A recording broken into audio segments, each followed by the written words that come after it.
Hello, traders. FX Pip Collector here. Today is Monday, August 25th, and this is my PM recap for the US dollar yen, and we are on the 1 hour time frame.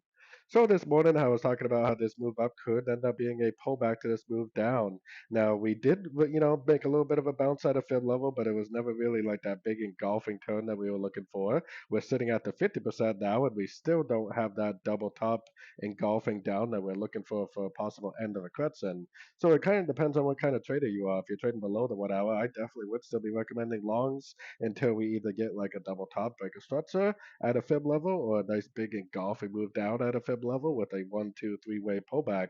Because the daily is down, because the weekly is down, we definitely need to be looking at this move up as possibly just a pullback to this last big move down. But it could go up to the 61, 78%, no problem if it wants to. So, anyways, don't forget to check out my website linked over here in the corner. And as always, thank you for watching and happy trading.